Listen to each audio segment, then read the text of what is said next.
Alhamdulillah, innal hamdalillah nahmaduhu wa nasta'inuhu wa nastaghfiruh wa na'udzu billahi min shururi anfusina wa min sayyiati a'malina. May yahdihillahu fala mudilla lahu wa may yudlil fala hadiya lahu. Asyhadu an la ilaha illallah wa asyhadu anna Muhammadan 'abduhu wa rasuluh. La nabiyya wa la rasula ba'dah. Qala Allah Ta'ala fil Qur'anil Karim, a'udzu billahi minasy syaithanir rajim. Ya ayyuhalladzina amanu taqullaha haqqa tuqatih wa la tamutunna illa wa antum muslimun.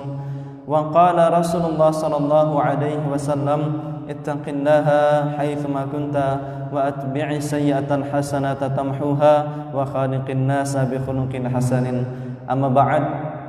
Ayah bunda jamaah sidang salat subuh yang dimuliakan Allah Subhanahu wa taala. Alhamdulillah, kita haturkan puji syukur kehadirat Allah Subhanahu wa taala yang mana telah memberikan kepada kita pada subuh yang berbahagia ini satu waktu kesempatan untuk hadir di Masjid Jami' yang sebetulnya kami memperkirakan akan hujan seperti hari-hari sebelumnya. Ternyata kami berangkat tadi pagi sudah jam 4.15 itu tidak ada turun hujan lagi. Ini satu kesempatan yang luar biasa, sangat besar. Artinya Allah memberikan kepada kita satu kesempatan untuk duduk daripada salah satu taman-taman surga yang Allah sediakan di dunia, berupa majelis-majelis zikir, berupa tempat-tempat yang disebut di dalamnya nama Allah dan nama Rasulnya sallallahu alaihi wasallam. Salawat serta salam senantiasa pula tersanjungkan kepada baginda Nabi besar Muhammad sallallahu alaihi wasallam.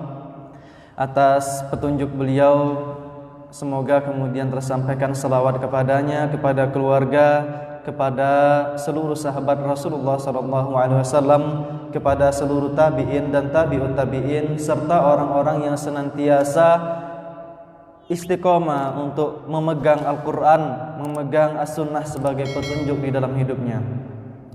Ayah bunda dan jamaah yang dimuliakan Allah Subhanahu wa taala, pada kesempatan sebelumnya kita sudah membahas satu tema tentang ibadah kepada Allah Subhanahu wa taala, berupa macam-macam ibadah kepada Allah Subhanahu wa taala, sampai ke macam yang ke-8, ke-9 dan yang ke-10.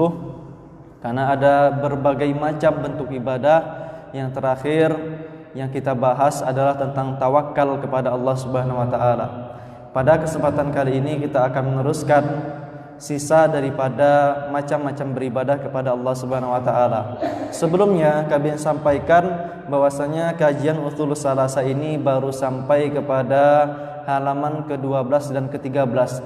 Masih sisa sekitar 20 halaman lagi. Sisa 20 halaman lagi mungkin kita akan masuk kepada Qawaidul Arba'. Selesai itu mungkin akan mempelajari Dirasatul Firaq, perpecahan umat, 73 golongan, dan kita mempelajari coba aliran-aliran sesat yang kemudian telah disebutkan oleh MUI sebagai golongan sesat yang ada di Indonesia. Baik, kita lanjutkan.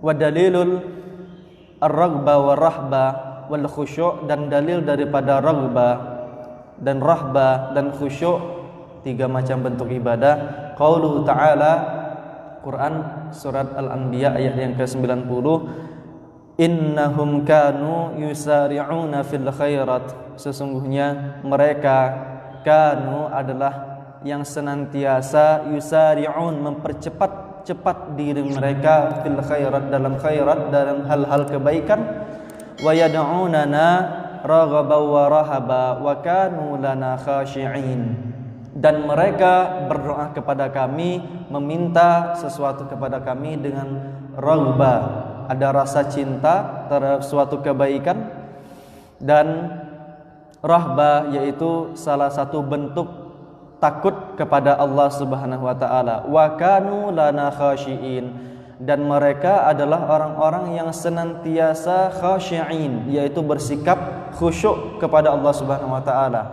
kita pelajari satu persatu secara gramatikal bahasa Arab apa yang dimaksud dengan raghbah. Raghbah adalah iradatu li amril mahbub, yaitu berkeinginan, berkehendak kepada sesuatu yang dicintai. Raghbah. Apa yang dicintai oleh orang-orang muslimin, apa yang dicintai oleh kaum mukminin, Allah menyebutkan di berbagai ayat di dalam Al-Qur'an, inna natma'u ayyudkhilana rabbuna ma'al qaumis salihin. Kami tamak, salah satu sifat daripada kaum mukminin para sahabat adalah tamak. Tamak dalam hal apa kira-kira? Tamak untuk hal hartakah atau yang lainnya? Inna natma'u ayyudkhilana rabbuna ma'al qaumis salihin. Kami tamak untuk dimasukkan oleh Rabb kami ke dalam golongan orang-orang yang soleh. Inna natma'u ayyaghfira lana rabbuna khatayana. Dan kami tamak untuk kemudian dihapuskan khataya, segala dosa-dosa kami oleh Allah Rabb kami subhanahu wa ta'ala. Nah, inilah yang kemudian menjadi raghbah. Ada rasa keinginan. Yusari'una innahum kanu, dalam bahasa Arab innahum menunjukkan sesungguhnya mereka. Ini adalah isyarat kepada Zakaria dan Al-Anbiya, kepada seluruh nabi. Sifat nabi adalah yusari'una fil khairat.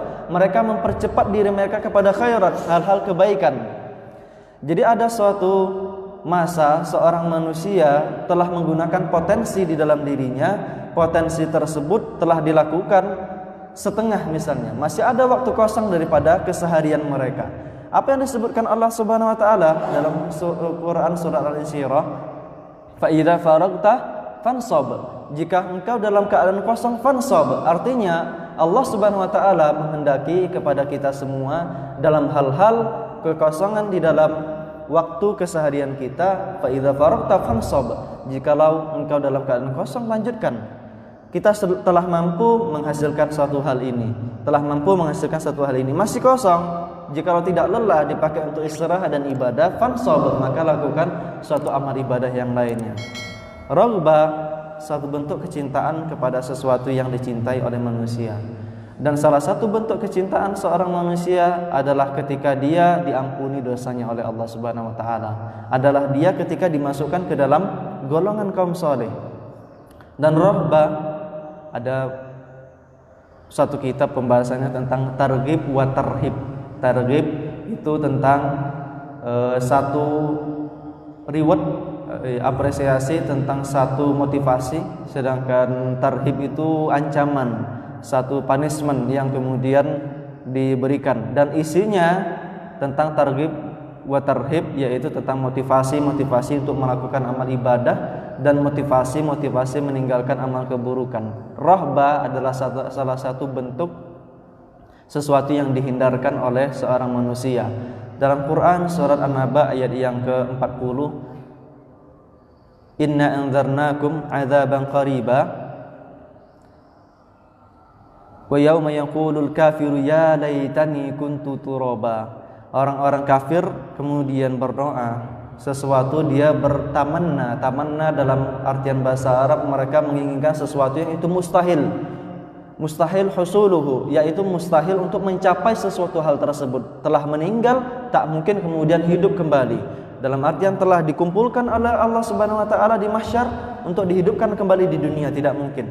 Dan orang-orang kafir seperti itu, ya laitani kuntu turaba, seandainya aku adalah seorang yang ketika dibangkitkan oleh Allah Subhanahu wa taala tidak menjadi apa-apa, hanya menjadi tanah saja. Tarhib, ada rasa ancaman yang itu mereka lupakan di dunia, berupa ancaman neraka dan siksaan yang amat pedih di dalam api neraka. Maka kaum mukminin, para anbiya, para nabi mempunyai satu sifat, mereka takut kepada Allah Subhanahu wa taala. Berdoa kepada Allah Subhanahu wa taala dengan rasa harap dan rasa takut. Maka salah satu kemudian menjadi rukun ibadah adalah bentuk khauf, rasa takut. Dan salah satu bentuk ibadah yang lainnya adalah ar-raja, yaitu berharap kepada Allah Subhanahu wa taala. Dan kemudian wa kanu lana khashiin, dan mereka kanu, Syekh Muhammad Sa'idan, mudir kami di Markas Wadi Hadramaut, mengatakan Kanu itu salah satu bentuk menunjukkan bahwasannya mereka senantiasa mustamirran, dalil annahu yaf'aluna mustamirran bihi, yaitu dalil mereka melakukan amal ibadah untuk bercepat-cepat kepada Allah dan mereka berdoa kepada Allah dengan rasa takut dan rasa harap adalah kebiasaan daripada kaum-kaum saleh, para anbiya. Kanu mustamirran, yaitu sesuatu yang berkesinambungan terus menerus. Kanu lana khashiin. Apa bentuk khusyuk kepada Allah Subhanahu wa taala? Yaitu disebutkan oleh Syekh, aqama sakinatal qalbi, yaitu menjadikan hati tersebut terus berdiri di atas ketenangan. Sakinatal qalbi baina yadayillah, yaitu di hadapan Allah Subhanahu wa taala. Dan ketiga-tiga ini, rasa raghbah, rasa rahbah dan rasa khusyuk adalah hal yang dilakukan manusia dalam salat. Dan selebihnya juga dilakukan di luar salat. Ada rasa khusyuk berhadapan dengan Allah Subhanahu wa taala, ada rasa khusyuk ketika berhadapan dengan manusia, ada rasa khusyuk ketika berhadapan dengan masalah. Mudah apa tidak Bapak Ibu kira-kira? Susah. Untuk khusyuk itu susah. Pernah kami sampaikan, Abu Hamid Al-Ghazali rahimahullah, salah satu pentolan mazhab Syafi'i, mengatakan khusyuk ketika ditanya oleh seorang murid, wahai Abu Hamid Al-Ghazali, apa yang dimaksud dengan khusyuk? Khusyuk adalah ketika engkau terjaga dirimu dalam kebaikan dan terhindar dari kemaksiatan semenjak salam sampai takbir. Wahai imam, bukankah kemudian kita sholat dari takbir sampai salam? Tapi kenapa kok salam sampai takbir? Kebalik apa tidak? Terbalik. Tapi begitu yang dikatakan oleh Abu Hamid Al-Ghazali, bahwasanya ketika engkau baik khusyuk di hadapan Allah Subhanahu wa taala, maka dalam salammu, dari salammu sampai takbirmu di salat zuhur, salammu di salat subuh akan menjagamu dalam kebaikan dan menghindarkanmu dari keburukan. Jika engkau khusyuk di salat zuhur, maka dari salam salat zuhur sampai takbirnya di asar, engkau akan terhindar dari keburukan dan terjaga dalam kebaikan, seterusnya sampai salat isya. Jadi Allah telah menetapkan setiap salat dan setiap rakaat itu adalah suatu porsi yang pas bagi seorang manusia. Subuh 2 rakaat, tapi diperintahkan untuk sampai agar matahari itu sampai agak terbit, artinya diperpanjang bacaan seorang imam. Dan begitu pula zuhur lebih panjang dibanding asar, asar sedikit panjang dibanding maghrib, maghrib paling pendek di antara yang lainnya karena waktunya sedikit, dan kemudian isya diberikan panjang oleh Allah Subhanahu wa taala sampai salat subuh. Ibadallah yang dimuliakan Allah Subhanahu wa taala, menjadikan hati tenang suatu hal yang susah, karena seorang manusia mau tidak mau selalu dibenturkan dalam hal-hal yang mengganggu dirinya. Itu sudah dianalisir oleh Abu Bakar As-Siddiq. Hanzalah datang kepada Abu Bakar As-Siddiq mengadukan hal, aku duduk dengan Rasulullah tuh yakin iman kayak bertambah betul, kayak neraka tuh berhadapan dengan aku, kayak surga tuh betul-betul berada di pelupuk mataku. Ketika bubar dari Rasulullah, tak ada rasa iman nih, tak ada rasa bagaimana kita cinta kepada Allah, betul-betul rasa cinta dan takut kepada api neraka. Bagaimana? Sama saya pun seperti itu, Abu Bakar As-Siddiq pun seperti itu. Akhirnya mendatangi Rasulullah SAW. Apa yang dikatakan Rasulullah? Kalau kalian duduk di sisiku, sebagaimana kalian kemudian kalian bubar, sebagaimana kalian berada di sisiku, keimanan kalian, malaikat datang kepada kalian saat menyalami tangan kalian, menjabat tangan kalian, saking tinggi derajat kalian. Tapi manusia selalu terbentur dengan satu persoalan, selalu terbentur dengan suatu masalah. Maka ini salah satu bentuk ibadah khusyuk kepada Allah Subhanahu wa taala, khusyuk berhadapan dengan manusia. Bagaimana menjadikan diri khusyuk? Yaitu tetap memikirkan setiap apa-apa yang akan dilakukan itu berlandaskan dengan ilmu. Ketika seseorang menyampaikan suatu hal, ketika seseorang melakukan suatu hal tanpa ilmu, maka dia sudah mengatakan, sudah melakukan dengan sesuatu yang tidak khusyuk. Maka perhatikan ketika menyampaikan suatu hal, perhatikan ketika kemudian berlaku suatu hal, itu berlandaskan dengan ilmu, senantiasa terjaga ke dalam kekhusyuan. Aku melakukan ini kira-kira dengan ilmu tidak ya? Kalau kemudian tidak dengan ilmu, pasti setiap kita menyadari aku telah kemudian mengingkari apa yang seharusnya dilarang oleh Allah Subhanahu wa taala. Aku telah meninggalkan apa yang diperintahkan oleh Allah Subhanahu wa taala ketika berlaku tidak khusyuk, berlaku tidak dengan ilmu. Maka ilmu adalah salah satu bentuk, dan ilmu adalah satu bentuk yang pertama kali diperintahkan kepada Nabi Muhammad SAW. Apa yang diperintahkan? Iqra, untuk membaca. Membaca apa? Banyak. Membaca kitab, membaca keadaan, membaca Al-Quran, dan setiap gerak-gerik kita itu yang diperhitungkan. Dan Nabi Muhammad kebiasaan sebelum turun surah Al-Alaq adalah membaca. Apa yang dilakukan beliau dari umur 35 tahun sampai 40 tahun? Beliau hanya datang ke Gua Hira dengan kemaksiatan yang beredar di kota Makkah. Beliau kemudian meninggalkan semua itu, membaca keadaan. Ya Allah, keadaan kota Makkah seperti ini. Tidak menyebutkan kalimat Allah, akan tetapi tidak mengetahui siapa Rabb daripada Muhammad. Tapi dengan fitrahnya sebagai manusia membaca keadaan umat. Masya Allah seperti ini, subhanallah seperti ini. Umat dalam keadaan keterpurukan, umat dalam keadaan tindas, umat dalam keadaan kejahilian, umat dalam keadaan yang minum khamr itu biasa, umat dalam keadaan zina itu menyebar luar biasa. Membaca keadaan Nabi Muhammad. Maka 5 tahun Rasulullah SAW hanya datang ke Gua Hira, diberikan diberikan bekal oleh Khadijah radhiyallahu anha untuk memikirkan. Maka landasan ilmu adalah satu hal yang paling utama disampaikan oleh Allah Subhanahu wa taala kepada Nabi Muhammad. Iqra, junjungannya ilmu. Maka ibadallah, apa untuk menjaga dalam keadaan khusyuk? Berlaku dengan ilmu. Al-ilmu qabla al-qaul wal amal. Ilmu sebelum perkataan dan perbuatan.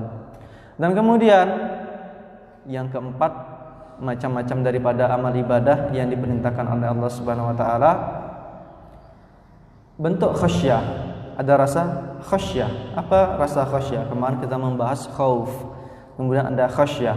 Khauf terbagi menjadi 4, terbagi menjadi 3. Khauf yang itu bentuknya ibadah kepada Allah Subhanahu wa taala, ada bentuknya syirik kepada selain Allah Subhanahu wa taala. Khauf yang itu tabi'i, yang itu alami bagi manusia, takut kepada singa, takut kepada harimau. Dan khauf yang itu masuk kepada hal yang haram, ketika khauf yang biasa menjadikan dia meninggalkan amal ibadah ketika dia melakukan amal mungkarat. Khasyah, dalil Quran surat Al-Baqarah ayat yang ke-150, fala takhshawhum wakhshawni wa liutimma ni'mati 'alaikum wa la'allakum tahtadun. Fala takhshawhum wakhshawni, jangan takuti mereka, wakhshawni, dan takutilah aku Rabbmu. Khasyah adalah satu naw' min khauf maqrunan bil ilm, adalah salah satu bentuk takut yang itu diiringi dengan pengetahuan terhadap sesuatu yang ditakuti tersebut. Kira-kira ketika ayah bunda membawa sepeda motor di jalan di depan Masjid Jami, di jalan, kemudian membawa motor di jalan, tiba-tiba ada kucing yang lewat. Pas di depan motor kita, kucing lewat. Kira-kira kita langsung ngerem apa tidak? Ada rasa kaget apa tidak? Ada rasa kaget langsung ngerem, atau kita mengucapkan sesuatu, innalillah, mengucapkan seperti itu. Ada rasa takut untuk terjatuh. Tapi hal itu semua tidak menjadikan kita kemudian meninggalkan perjalanan kita. Bahkan kita terus melakukan perjalanan. Khauf, sedangkan khasyah maqrunan bil ilm adalah ketika kita tahu yang ditakuti itu adalah suatu hal yang besar. Kita tadinya tidak tahu ketika kucing itu lewat. Itu khauf yang biasa, tidak tahu bahwa yang lewat itu adalah kucing. Tapi kalau seandainya kita tahu di suatu tempat di depan Masjid Jami itu akan ada harimau yang melintasi Masjid Jami misalnya, seperti itu. Tahu kita, maka suatu penghindaran yang dilakukan seorang manusia ketika tahu dengan al-makhuf, sesuatu yang ditakuti, adalah dia tidak datang pada satu tempat yang itu akan terjadi mauqi', yang terjadi satu hal yang ditakuti itu. Dia tahu di suatu tempat tersebut, di jalan-jalanan di gelap misalnya di daerah mengarah ke Bukit 30 itu selalu misalnya dilintasi harimau misalnya. Tahu dia di situ, maka dia tidak mungkin datang ke tempat tersebut. Maka khasyah adalah salah satu bentuk yang itu diketahui bahwasanya Allah, ketika kita melakukan ini pasti Allah tidak suka. Ketika kita mendekati ini pasti Allah tidak suka. Maka rasa khasyah terletak pada orang-orang yang kemudian meninggalkan khamr. Rasa khasyah terletak pada orang-orang meninggalkan zina atau yang mendekati hal-hal zina atau yang mendekati hal-hal yang berbau dengan khamr. Apa yang mendekati khamr? Khamr itu pintunya adalah misalnya rokok, kita sebutkan. Yang memabukkan misalnya minum-minuman keras. Memabukkan yang selanjutnya sabu-sabu, ganja dan yang lain sebagainya. Maka mauqi yang kemudian mendekati pada hal tersebut, orang dengan rasa khasyah menghindari hal-hal yang berbau seperti itu. Itu rasa khasyah. Dan kemudian rasa al-inabah yang kelima, yang terakhir adalah al-inabah. Dalil Quran surat Az-Zumar ayat yang ke-54. Wa anibu ila rabbikum wa aslimu lah. Wa anibu, maka arti daripada al-inabah adalah ar-ruju' ila Allah bitaubah, yaitu kembali kepada Allah dengan taubah. Anibu al-inabah, kita selalu semoga kita diberikan rasa inabah. Apa rasa inabah tersebut? Yaitu rasa kembali kepada Allah dengan rasa taubat. Lalu bagaimana cara taubat tersebut? Kita nih Ustaz, ya Allah, kemarin saya sudah berniat untuk taubat Ustaz, lagi-lagi berjumpa dengan dia, terbawa ke dalam maksiat. Lagi-lagi saya datang ke tempat tersebut, terbawa dalam maksiat. Lagi-lagi saya dipertemukan dalam keadaan tersebut, akhirnya saya bermaksiat. Apa yang dimaksud dengan taubat? Diterima tidak rasa inabah dan taubat saya Ustaz? Misalnya ada yang bertanya seperti itu. Al-inabah adalah salah satu bentuk yutbi'us sayyi'at hasanat. Orang yang melakukan keburukan selalu mengiringinya dengan hal kebaikan. Bagaimana rasa taubat? Untuk menunjukkan rasa taubat adalah ketika kita dalam keadaan khata', keadaan salah, keadaan yang luput, masuk ke dalam kesalahan di mata Allah Subhanahu wa taala, masuk ke dalam nisyan, lupa, dalam hal lupa tersebut meninggalkan amal kebaikan dan melakukan amal keburukan, maka di situ yutbi'u sayyi'at hasanat, yaitu setiap orang yang mengiringi keburukan dengan kebaikan. Setiap kita adalah pelaku dosa. Mau tidak mau kita katakan bahwa kita adalah pelaku dosa. Karena kalau kita tidak pelaku dosa, pastilah kita hanya pelaku kebaikan, dan itu hanya malaikat yang melakukannya. Maka al-inabah adalah kembali kepada Allah. Kembali kepada Allah. Bagaimana rasa kembali kepada Allah? Mengiringi setiap keburukan dengan kebaikan. Saat kami telah banyak, dulu ada ibu-ibu di Jawa, Sukoharjo. Kami taklim mengajarkan privat dan kelompok ibu-ibu, Bunda Soleha. Ada kelompok Bunda Soleha di Sukoharjo, di daerah Kluyon, Masjid Al-Amin. Kami sebutkan spesifik, kami cukup lama dulu di sekitar Mahat Ali An-Nur, ada Masjid Al-Amin di Kluyon, daerah Kluyon, Sukoharjo di Baki. Ada seorang ibu-ibu pengusaha konveksi. Dia asal dari Sukoharjo, namun kemudian pergi ke Bandung untuk melakukan usaha jual beli, baik itu sembako ataupun konveksi luar biasa. Punya toko yang cukup besar di pasar Bandung. Pulang dalam keadaan yang cukup tua, kemudian ditimpa satu penyakit di lututnya. Minta kami untuk mengajarkan ngaji, kita mengajarkan ngaji. Semangat beliau luar biasa. Dan ada satu yang beliau katakan, Ustadz, bagaimana cara saya bertobat Ustadz? Dulu kami pernah misalnya menjual minuman teh botol yang itu bertutupkan, dulu tidak langsung tertutup dengan seng, tapi tertutup dengan kayak basung ataupun sejenisnya, ditutup seperti itu. Atau air susu tahu, susu kedelai.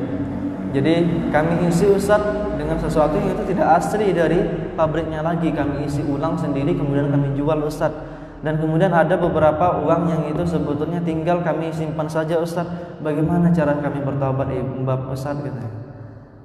Maka cara bertaubat jikalau itu berkaitan dengan Allah Subhanahu wa taala, beristighfar, melakukan amal kebaikan yang banyak. Kalau berkaitan dengan manusia, cari orangnya. Salah satu bentuk bertaubat, cari orangnya, meminta maaf kepada dia. Dia rela, alhamdulillah. Tidak rela, ganti apa yang pernah dilakukan. Dulu teh botol tersebut Ustadz, kami isi dengan sesuatu yang tidak lagi dari pabrik Ustadz, kami tutup kembali Ustadz. Itu bagaimana? Katakan bahwa itu adalah sesuatu yang membohongi diri mereka atau ganti rugi dengan uang mereka. Rata-rata mereka sudah meninggal Ustaz, umur beliau 70 tahun. Artinya orang-orang yang sudah lama, tua-tua, semenjak beliau muda pernah melakukan hal-hal seperti itu terus-menerus.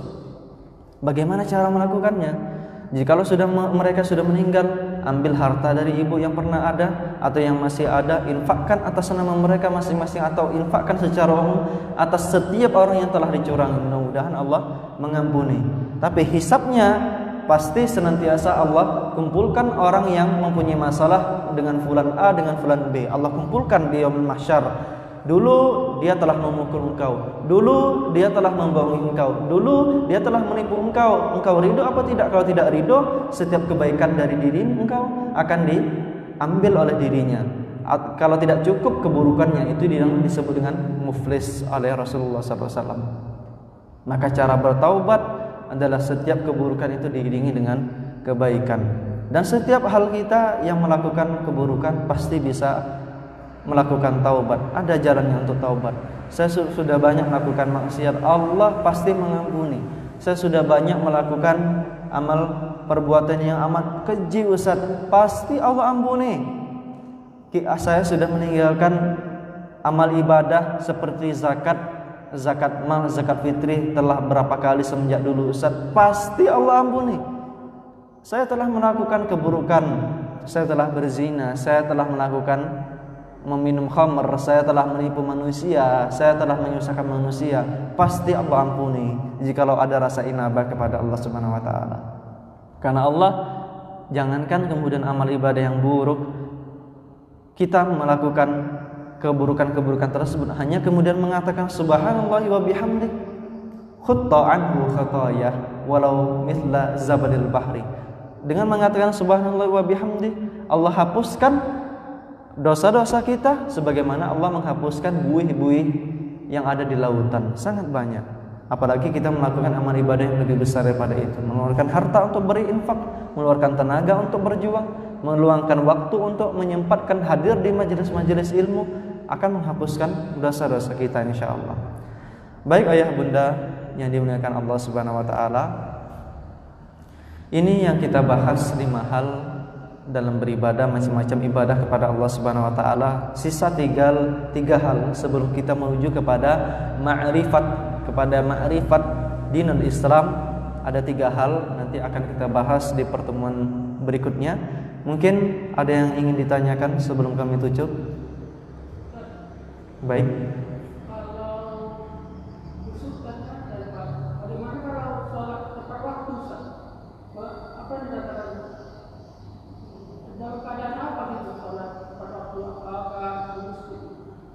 Ya, salat tepat waktu yaitu salat yang berdasarkan waktunya. Artinya waktu itu sudah ditentukan berdasarkan matahari yang terus melingkari bumi atau rotasi bumi terhadap matahari.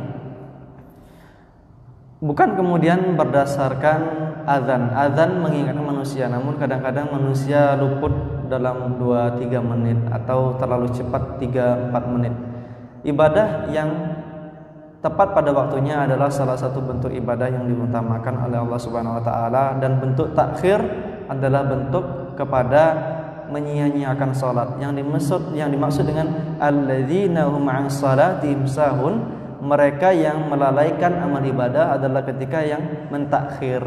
Mentakhir tentu mentakhir dengan sesuatu yang disengaja.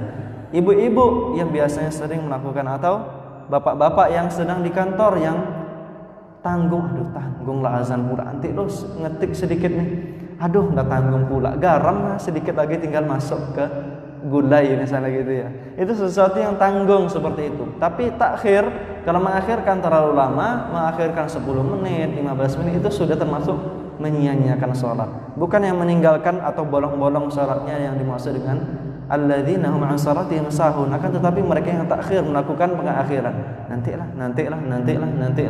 Kata-kata seperti itu adalah bentuk menyia-nyiakan sholat. Allahu akbar. Ibu-ibu, bapak-bapak yang ada yang ditanyakan? Baik.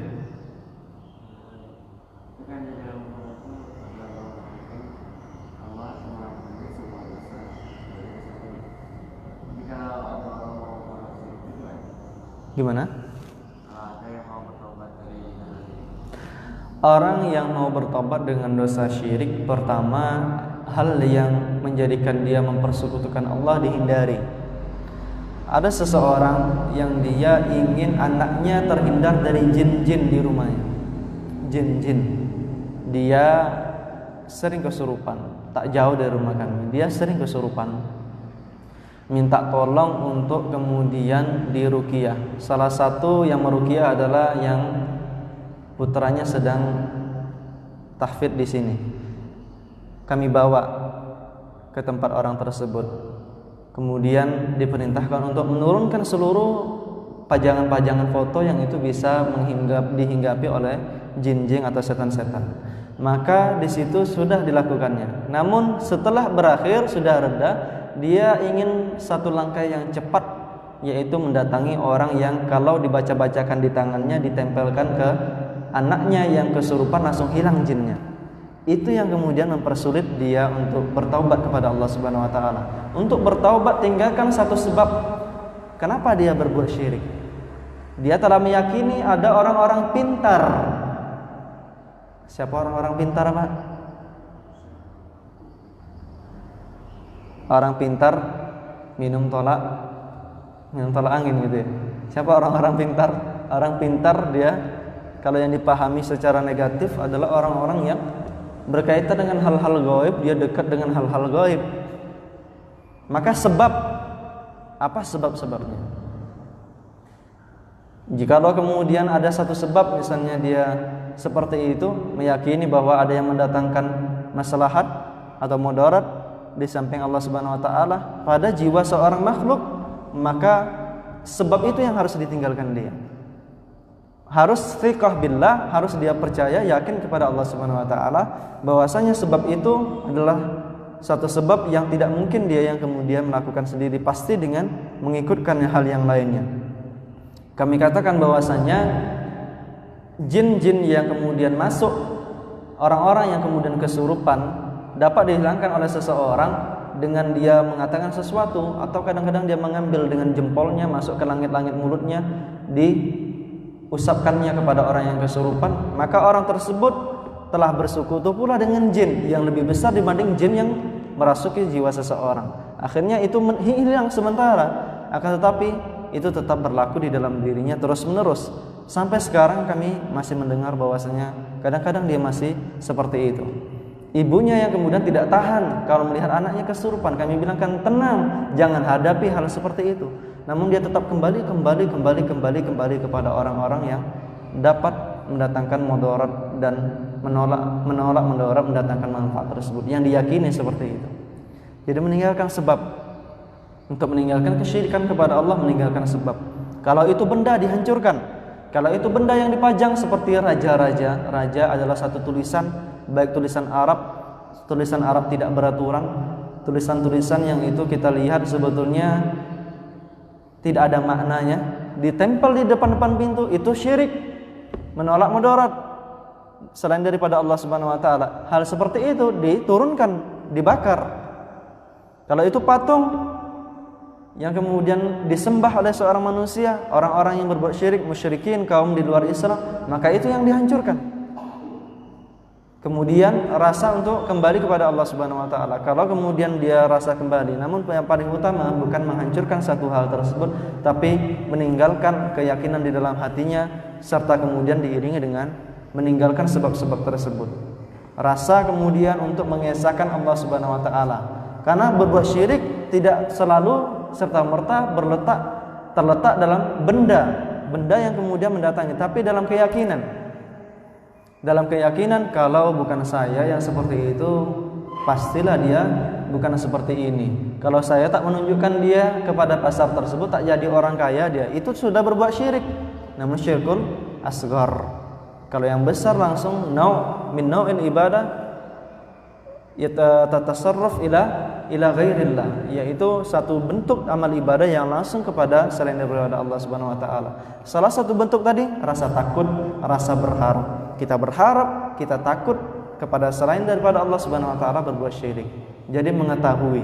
Yang kedua, dia berilmu. meninggalkan dengan sesuatu yang berbuat syirik sebabnya tersebut, dan mengetahui dengan ilmu apa yang seharusnya dilakukan oleh orang-orang meninggalkan perbuatan syirik tersebut. Allahu a'lam bishawab. Begitu mungkin ayah bunda yang dimuliakan Allah Subhanahu wa taala. Tak ada lagi yang ditanyakan. Kita tutup kajian kita pada subuh Rabu kali ini dengan doa kifaratul majlis. Subhanakallahumma wa bihamdika asyhadu an la ilaha illa anta astaghfiruka wa atubu ilaik. Alhamdulillahirabbil alamin. Assalamualaikum warahmatullahi wabarakatuh.